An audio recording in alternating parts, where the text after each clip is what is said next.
So something was up with Felicia's phone. Hello, it's me, Shay Johnson. It's still my live takeover. We had Felicia Moore, who is Atlanta's she works in Atlanta, and I know that she's running for mayor. I met her in Atlanta, Georgia, at one of the USA Fibroid events, and she was so cool. She came to support the event, and I know she has a story to tell. We were trying to go live with Felicia. For some reason, it is not working. One more time, but if not, I'm gonna have to end this live. I've been live all day, so we're gonna try it one more time. There you are. All right, what happened? How are you doing, Well, see, Felicia? I don't do this very often, so I had no permissions for anything. That's why you couldn't see me. It's okay. How you doing today? I am fine. It's been a long day. I'm running. Yes, man. It was good to meet you at the USA Fibroid Centers. You had really, really good energy. You were all positive the whole time. So I had asked Jen if I could go live with you just to talk a little bit about fibroids, because I know you have a story and you have a lot of information that you could possibly share with the ladies. And a lot of people are scared to speak up and speak out. So we do this so we can make women comfortable and let them know we're here for them, and you do have options. So my question to you is, have you ever had fibroids? Gotta represent a little bit. Can you hear me now? Yeah, I can hear you. Okay. Have you ever had fibroids? Oh, yes, my goodness. And I'm sure everybody pretty much has a part of the same story. I had fibroids, and, I knew it early on, because you get your pap smears. But as I got older, they started getting bigger, and they started, with the bleeding. That's the main thing. Yeah. And it really got to be to a point I was trying to be a council member. You stand up and you feel that gushy feeling, Yeah, that and part. you're like, Lord, please don't let, it overflow. And it just seemed like my periods would never end. And then, because you're bleeding so much, you're tired. Yeah. You still have, women, we still got to do what we got to do. And you're trying to keep up with everything, but people just don't know how much you're suffering. It's Yeah. a mental suffering, too. It It is. messes with your mind. It really, really does. It really mentally messed with me because I pulled away from my family, my friends. I stopped dating. I became very enclosed. I stayed in the house because I didn't know when an accident would happen. I didn't know if I would get that dizzy spell that I was getting, and I didn't know what it was at the time, but it was because I was highly anemic and I was low with my iron was low. I needed a blood transfusion, all of that, and I was too terrified to go to the hospital to figure it out. At the time you had fibroids, what were your options to remove them? Well, my gynecologist, which was a black female, which I still can't understand, she kept trying to get me to get a hysterectomy. That was your only option? Well, that was the only thing she was telling me about. It was actually my boyfriend who heard an ad on the radio who suggested that I look into UFE.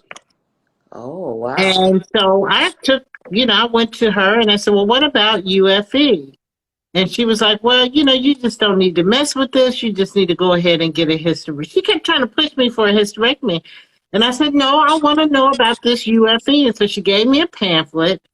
And I had to fight her for it because I know it's crazy. Why She do you wanted me to have a hysterectomy, and the UFE to me sound less invasive. And I'm like, why can't I try this? Why shouldn't I try this first before I take my parts out? right? Because I knew having a hysterectomy was major surgery. I Yes. know my mom had a hysterectomy, and I know all of the problems she had associated with the hysterectomy later in life. And I was like, if I could do anything to avoid that, I'd rather do that. So I pushed for it, and she finally relented and gave me the referral to get a UFE. Wow. Question: why do you think she was trying to prevent you from UFE? Like, why was she so I adamant don't about it? know.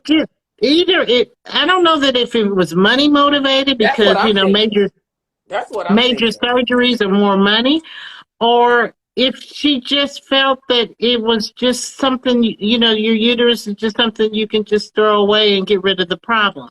Because her thing was like, you'll get the UFE, but they might come back. Well, if they come back in a decade, I can get another UFE. You know what Absolutely. I'm saying? But, I think that sometimes even as women, we don't stress the importance of keeping those parts because it keeps a lot of your hormones regulated. It's enough to have to go through menopause and have the hot flashes and all that. But Mhm. when you take out that part, I'll just say, just from my mother's standpoint, later she had what do you call it, inlapse bladder What is an where her inlapse bladder? bladder, because she didn't have the uterus, which would have been in between her bladder and her vagina, the bladder went through the vagina. Oh my And some God. people have elapsed colon, where the colon goes through. I mean, just saying, those are just two things, and I'm sure there are others. There are a lot of perhaps longer term implications of having the hysterectomy. And I wanted to try something different, and it Wow. worked for me. It worked for me.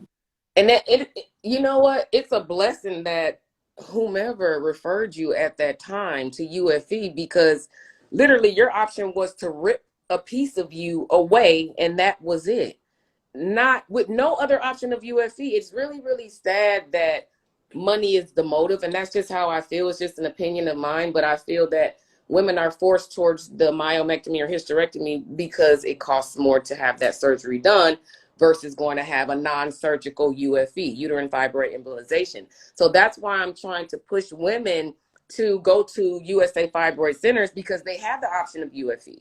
They will, examine you to see what your options are. But for sure, one of your options is UFE, just, depending on the fibroids, the location, how many you have, how long they've been there, of course. But majority of the time, I should have been told about UFE and I wasn't. So I had a myomectomy. I can't take that back. This scar is here forever. And the only thing that really kind of bothers me sometimes is when I decide to have a baby, they told me I can't have a baby vaginally. I will have to have a cesarean. Oh, no. So you took that option away from me and never gave me an option of UFE. And I used to cry about it. I honestly used to cry about it like, wow, because I felt like a part of me was missing, like it's not fair that I can experience that.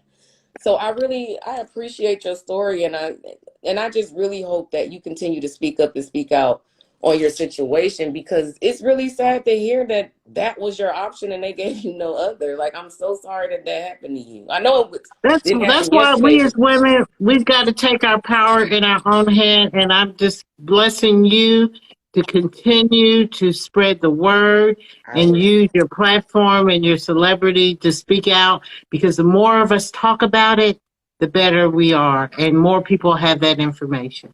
Absolutely. I totally agree because there's several women that represent USA Fibroid Centers and they speak up and speak out mainly on social media. And I just think it's just amazing that so many people are coming out and spreading the word because I feel like if we bring more awareness to this, we can figure out where it's coming from. We don't know why this is happening, and mainly to African American women. That's really interesting to me that it happens mainly to African American women, my culture. So that's another reason why I felt like I had to step up. I had to speak out on my situation. And what's funny, you know what, Miss Moore? I never heard of fibroids until I got it a couple years ago. That is terrible. That this is, and my mother never heard of it. That's because we need to, instead of talking about each other, we need to talk about what we're experiencing and what we're going through. Talk to your girlfriends, talk to friends so that we can talk about this because actually, you know, other than my partner who knew I was having trouble, because, it certainly cuts out your sex It, life. it was non-existent for me, honey. It was Right. gone. Other than that, everybody else don't know that you're suffering in silence. So if you start Yeah. talking to each other, so as city council member, I would have every year a fibroids education thing at City Hall, and many women went and got their UFE as a result of that. Oh, wow. You do it every year?